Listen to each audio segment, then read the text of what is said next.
January 14, 1961. 02:17 hours. A reinforced concrete listening station buried into the coastline of Newfoundland, facing the black North Atlantic. The room is never fully dark. Red indicator lights glow softly along the racks of analog equipment. Oscilloscopes breathe in slow green pulses. Reel-to-reel tape turns with a steady, patient confidence. The air smells faintly of warm metal and salt carried in through ventilation ducts that never quite seal. Petty Officer First Class James R. Halloway sits alone at the console, headphones resting heavy against his skull. He has been here for 6 hours already. Another 6 remain. No windows. No clock on the wall. Only time measured by sound. Low-frequency sonar traces slide across the display, long, patient waves of pressure traveling hundreds of miles through cold water. Most of it is nothing. Thermal layers shifting, distant storms, the background voice of the ocean itself. Somewhere in the noise, Soviet submarines might exist, or they might not. That uncertainty is the point. This is the work of the U.S. Navy's Sound Surveillance System, SOSUS, to the men who live inside it. A global ear pressed to the seafloor. A listening network designed not to speak, not to warn, not to react, only to notice. Halloway adjusts the dial by a fraction of a degree. The hum changes, not louder, just different. He does not reach for a logbook, not yet. For months now, his shifts have followed the same ritual. Sit, listen, classify, record, report, repeat. In training, they were taught to hear patterns the way other men read faces, a faint harmonic here, a rhythmic anomaly there, a blade rate that suggests propulsion instead of geology. But something else has been happening during these long, wordless hours. Something no manual prepared him for. At first, it was subtle, almost dismissible. Thoughts that normally rose like explanations. This means X, I should remember this. I'll have to tell the watch officer, began arriving without their usual audience. They still formed, but they didn't assemble themselves for delivery. No internal rehearsal. No silent narration. No imagined listener waiting on the other end. Halloway shifts in his chair, the vinyl creaks softly, the sound startles him more than it should. You can almost feel what it's like to sit there, the way the headphones press heat into your temples, the way silence isn't empty, it's active, demanding. Listening isn't passive here, it's a posture, a kind of submission. Outside, waves break against frozen rock. Inside, men like Halloway are paid to disappear into attention. The Cold War does not announce itself in this room. There are no alarms, no dramatic countdowns, only patience stretched thin across months, and in that patience the mind begins to reorganize. Early on, Halloway used to narrate everything internally. This tone sounds artificial. This pattern resembles a November contact. I should flag this in the next report. His thoughts spoke as if someone were always about to arrive, clipboard in hand, asking him to justify his presence. That voice has been getting quieter. He notices it the way you notice a sound stopping, not suddenly, but after it's already gone. The sonar trace stabilizes, still ambiguous. He marks the time, writes one clean line in the log, no flourish, no extra explanation. His handwriting has changed too, less cramped, more decisive. Across the Atlantic, similar rooms hum quietly beneath cliffs and naval bases. Men of similar rank, similar age, similar training sit alone with the ocean's long memory flowing through their ears. None of them talk about what happens psychologically on month 4 or month 6. There's no language for it yet. From a Jungian perspective, this kind of environment creates a rare condition, prolonged external silence paired with sustained internal responsibility. No social mirroring, no immediate feedback, no one to perform competence for. The psyche adapts. Halloway leans forward slightly, not from tension, habit. The sound in his headphones does not demand urgency, it simply exists, and for the first time so does he without commentary. He realizes, without drama, that he is no longer waiting to be understood. The thought doesn't announce itself, it doesn't echo, it doesn't even feel important, it just settles like a weight redistributing inside the chest. Understanding, once anticipated, has become irrelevant. There is a strange relief in this, and an unfamiliar gravity. The Navy trained these men to detect threats hundreds of miles away. It did not train them for what happens when the mind stops addressing an invisible audience, when identity no longer needs to be narrated to feel valid. Holloway removes one ear cup for a moment. The room's mechanical breathing fills the space. He notices his own breath matching it unconsciously. In training, instructors warned them about fatigue, about hallucinations, about boredom, but no one mentioned this quieter shift, the moment when the self stops leaning outward. He puts the ear cup back on. The ocean continues speaking in frequencies too low to be heard by anyone else. Somewhere in that soundscape, history may be moving, or not. And here, in this sealed room, a man discovers that something he's been doing his whole life, waiting to be understood, has quietly ended. He doesn't celebrate it. He doesn't resist it. He simply continues listening. And that perhaps is the most unsettling part. The shift does not end with a bell. It never does. At 0801, another operator relieves Holloway with a nod and a murmured acknowledgement that barely qualifies as speech. The handoff is procedural, clean, impersonal. No one asks how the night felt, no one ever does. Holloway steps out into the corridor where the air is colder, sharper. Concrete walls bead faintly with condensation. Somewhere deeper in the facility, a typewriter starts and stops, staccato, nervous, human. He walks slowly, not from exhaustion, from calibration. You can sense it in his posture. Something has shifted, but not in a way that asks to be explained. His shoulders sit differently, his gaze doesn't dart, it rests. In the mess hall, men talk about weather systems and maintenance delays. Someone jokes about coffee strong enough to strip paint. Laughter rises, then collapses into routine silence. Holloway smiles at the right moments, says the right things. He knows how to do this. He's done it his whole life. But beneath the surface, something has disengaged. The internal voice that once hovered just behind every sentence, "Is this clear? Does this make sense? Are they following me?" is no longer present, not suppressed, not fought, simply absent. From a Jungian perspective, this is not withdrawal, it's consolidation. When the psyche no longer spends energy imagining how it will be received, that energy doesn't vanish. It reassigns itself, it thickens inwardly. Authority begins to exist without witnesses. Later that afternoon, Holloway sits alone on a wooden bench outside the station. The Atlantic wind cuts hard across the shoreline, dragging clouds low and fast. He watches waves hit rock with an indifference that feels earned. He notices something else now. Silence doesn't feel like a gap anymore. Earlier in his career, silence demanded filling, with thought, with preparation, with imagined conversation. Now it holds its own shape, it doesn't ask him to perform presence. This realization doesn't arrive as insight, it arrives as a bodily certainty. You've likely felt something like this yourself, not in a listening station perhaps, but in a moment when you realized you were no longer arranging your thoughts for approval.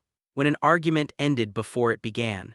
When an explanation dissolved mid-sentence because it suddenly felt unnecessary. For Holloway, the crossing becomes undeniable weeks later. It happens during a false contact.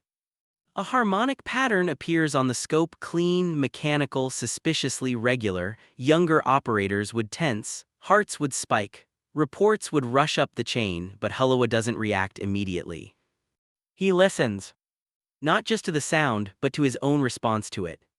There is no rush to interpret, no urgency to prove recognition. He allows the signal to exist without being forced into meaning. Minutes pass, the pattern degrades, natural origin, ice movement most likely. He logs it calmly. The watch officer glances at the report. "You sure?" Holloway meets his eyes. "Yes." "That's it." No elaboration, no defense. No internal monologue rehearsing follow-up explanations. The authority in his voice isn't asserted, it's assumed. This is new.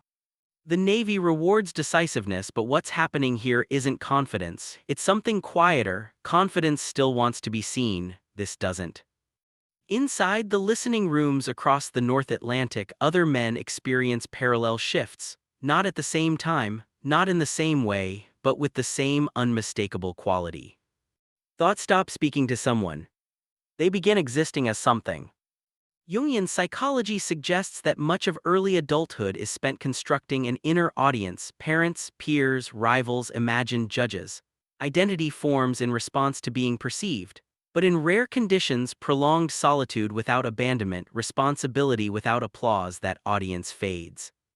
What replaces it is not emptiness. It's weight.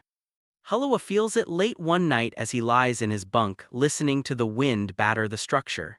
He realizes he no longer feels the need to explain his choices to anyone, even internally. Not because he's right, but because the explanation itself has become irrelevant. This is not apathy. He still cares deeply about the work, about accuracy, about consequence. If anything, his attention has sharpened. But the need, that subtle, constant leaning toward understanding, has ended. And with it, a certain kind of anxiety disappears. You can sense how unsettling this would be at first. For most people, being understood feels like oxygen, but here, something else is sustaining him. Silence isn't hostile anymore. It's complete. The Cold War continues outside these walls. Missiles are tested, speeches are made, history announces itself loudly. But beneath all that noise, men like Hulloa are discovering something more enduring and more difficult to name. An identity that doesn't echo. An inner life that doesn't ask permission to exist. He doesn't write this down, he doesn't share it with anyone, there's no language for it in official reports. But once crossed, this threshold can't be uncrossed. The next time he sits at the console, headphones heavy, lights low, ocean speaking in its ancient, indifferent voice, he realizes the most profound thing he's learned here has nothing to do with submarines. It's about what remains when the need to be understood falls away. And what kind of person you become when nothing inside you is waiting for an answer. The change doesn't announce itself in dramatic ways. There's no confrontation. No declaration. No moment where Hulloa thinks, something has happened to me. Instead, it reveals itself through absence. Weeks pass, then months. During briefings, others argue their interpretations with layered justifications, voices subtly tightening as they speak. You can hear it, the need to be followed, to be validated in real time. Hulloa listens, attentive but untouched. When it's his turn, he states what he observed, no preamble, no defensive framing. Some men mistake this for detachment. It is. If anything, his presence has deepened. He listens more fully now because his attention isn't split between perception and presentation. There's no part of him standing outside the moment, watching himself perform competence. From a Jungian perspective, this marks a rare psychological condition, authority that is no longer negotiated. Most authority is transactional. It depends on recognition, on agreement, on being mirrored back by others. Strip that away too early and a person collapses, strip it away too late and they cling to it desperately. But here, under very specific conditions, solitude without neglect, responsibility without praise, the psyche completes a quiet circuit. It stops reaching outward. Hulloa notices it one evening when a younger operator, Ensign Thomas Keene, asks him for advice after a confusing contact. Keene explains the situation carefully, eyes flicking up, waiting. Hulloa listens, then pauses.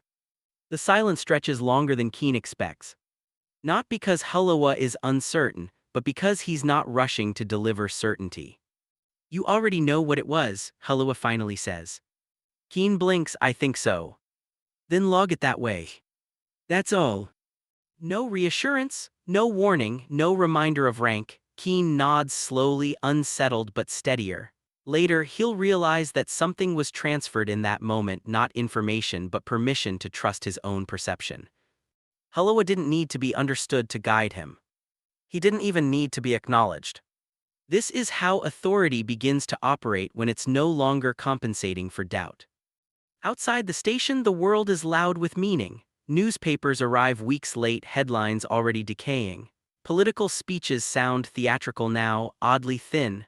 Hulloa listens to them with the same ear he gives the ocean, aware but unhooked. He realizes something else too. The internal arguments he used to rehearse: if someone challenges me, I'll say this. If they misunderstand, I'll clarify, that have vanished. Not because conflict is impossible, but because the outcome no longer defines him. Understanding has become optional. This doesn't make him distant, it makes him precise. When he speaks, words land heavier. When he's silent, it doesn't feel like withholding, it feels complete. You can imagine how disorienting this would be if it happened suddenly, but here it unfolds slowly, almost mercifully, like pressure equalizing in a sealed chamber. Many people spend their lives waiting quietly, unconsciously to be understood by someone specific. A parent, a partner, an authority figure who never quite arrived. Their thoughts rehearse endlessly, shaping themselves toward an imagined moment of recognition. But what happens when that moment never comes? Most people call it loss. But what if, under the right conditions, it becomes something else? Holloway experiences the answer not as philosophy but as relief. A background tension he didn't know he was carrying dissolves. He sleeps deeper, dreams less. When he wakes, there's no urgency to sort himself out before the day begins. Identity no longer needs maintenance. One night during a long winter storm, the station loses external communication for several hours. No outbound reports, no confirmations, just listening. For younger operators, the isolation spikes anxiety. Without feedback, they feel unmoored. Holloway doesn't. He notices the storm only as it registers faintly in the noise floor, pressure systems talking to one another. The silence of the outside world doesn't threaten him, it matches something already settled inside. This is the final crossing. Not away from people. Not away from meaning. But away from the need for internal applause. From a Jungian perspective, this resembles individuation in its most understated form, not the dramatic discovery of self but the cessation of self-explanation. The psyche no longer splits itself into speaker and listener, it becomes whole. Holloway doesn't name this, naming would imply performance. But once experienced, it changes how he sees others. He can tell, almost instantly, who is still waiting to be understood. You hear it in the over-precision of their words, see it in the way their eyes search faces mid-sentence, feel it in the urgency beneath their calm. And he can also sense, rarely, those who have crossed over. They speak less. They listen longer. They don't rush silence. When Holloway eventually leaves the station, reassigned unceremoniously, he carries this with him, not as a lesson, as a condition. Civilian life will be louder, messier, more performative, but the listening room has already done its work. The ocean taught him something no briefing ever could. That the deepest authority does not argue for itself. It doesn't even announce itself. It simply remains steady and unobserved, long after the need to be understood has gone quiet. And once that happens, there's no returning to the old way of thinking. Because you've heard what it's like. Inside. When nothing is waiting to be heard. The transition back to civilian rhythm is supposed to feel like release. That's what the paperwork implies. That's what the men say during farewell handshakes. That's what Holloway tells himself as the transport aircraft lifts off the frozen runway and turns south. But release isn't what he feels. What he feels is exposure. Cities announce themselves aggressively after years of controlled sound. Engines rev, voices overlap, advertisements speak in commands, even quiet places seem to lean toward being noticed. Holloway walks through it all with the strange sensation of having arrived from a deeper altitude. People speak quickly, filling space before it can solidify. Conversations feel slightly rushed, slightly anxious. He notices how often sentences are shaped not to express something but to prevent misunderstanding before it can occur. He used to do that too. Now he doesn't. At first this unsettles people. When Holloway pauses before answering, they assume he's withholding. When he speaks plainly without cushioning his words, they mistake it for bluntness. When he lets silence remain intact, they rush to fill it.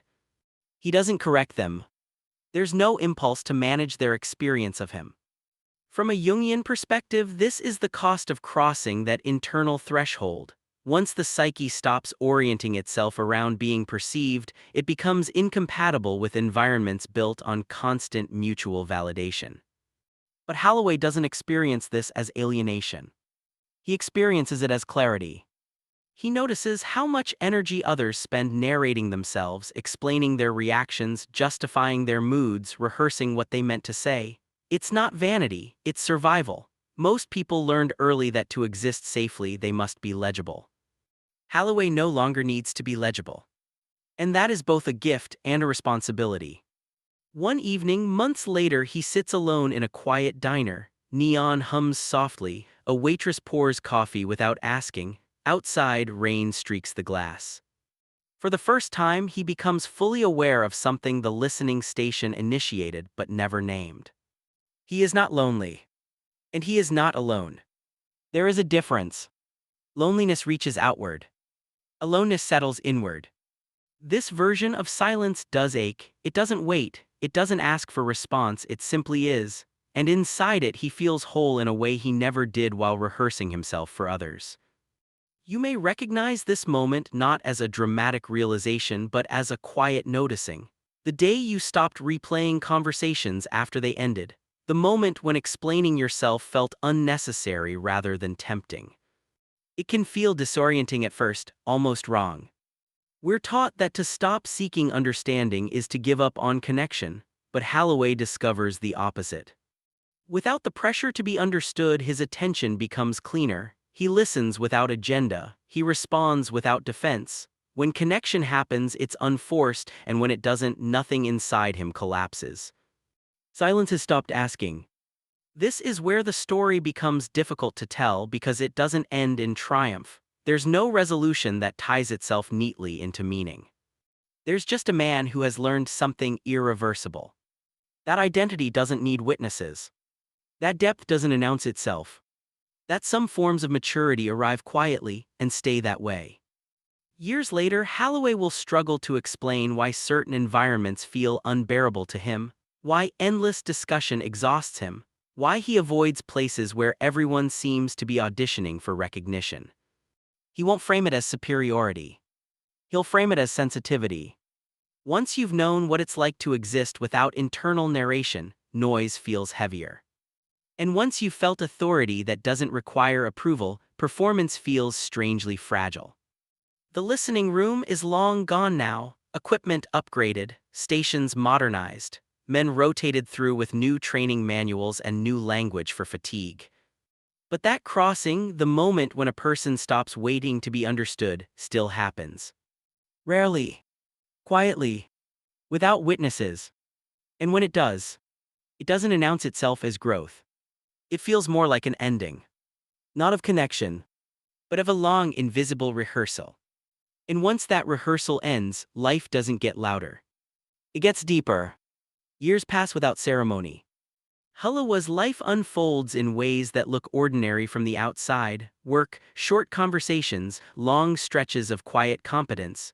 People trust him quickly, though they can't always explain why. He doesn't chase influence. It seems to arrive on its own, then settle.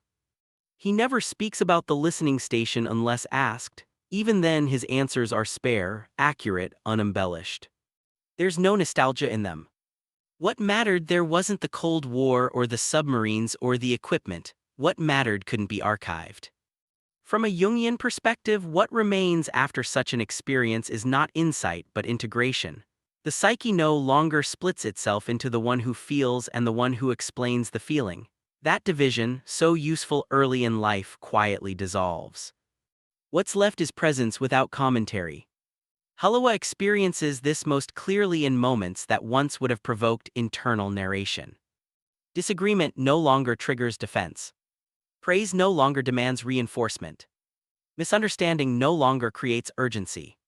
Not because he's indifferent, because nothing essential is at stake.